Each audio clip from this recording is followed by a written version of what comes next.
তুরস্কের মান্যবর অ্যাম্বাসেডর মাননীয় আমির জামাতের সাথে সাক্ষাৎ করার জন্য আমাদের অফিসে এসেছিলেন এবং সেখানে আমাদের কেন্দ্রীয় আরও অনেক নেতৃবৃন্দ উপস্থিত ছিলেন।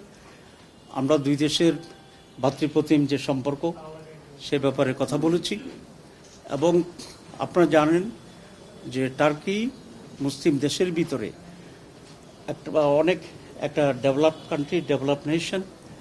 তাদের অনেক কিছু এখানে বিদেশ তারা এক্সপোর্ট করে, বেশ করে মেশিনারিজ এবং নিরাপত্তা সংক্রান্ত যে সমস্ত সরঞ্জাম দরকার, তারা সমস্ত ক্ষেত্রে এখন সারা দুনিয়াতে নেতৃস্থানীয় দেশগুলোর ভিতরে আরেকটি। এবং বাংলাদেশের বিজনেস এখন ওই লেভেলে নয়, কিন্তু ইনক্রিজ করছে গ্র্যাজুয়ালি, এবং ওনারা এই দেশের ইম্পোর্ট এবং এক্সপোর্টের মাধ্যমে বিজনেস ভলিউমটাকে একটা অনেক উচ্চ লেভেলে নিয়ে যাওয়ার জন্য তারা চেষ্টা করছে এবং তারা এই ব্যাপারে সিরিয়াস। আজকে আমাদের সাথে এই বিষয়ে বিস্তারিত খাতওয়ারি আলোচনা হয়েছে এবং আমরা বলেছি একত two Muslim countries as well as তারা একটা ডেমোক্রেটিক সিস্টেমকে সেখানে ফলো করে।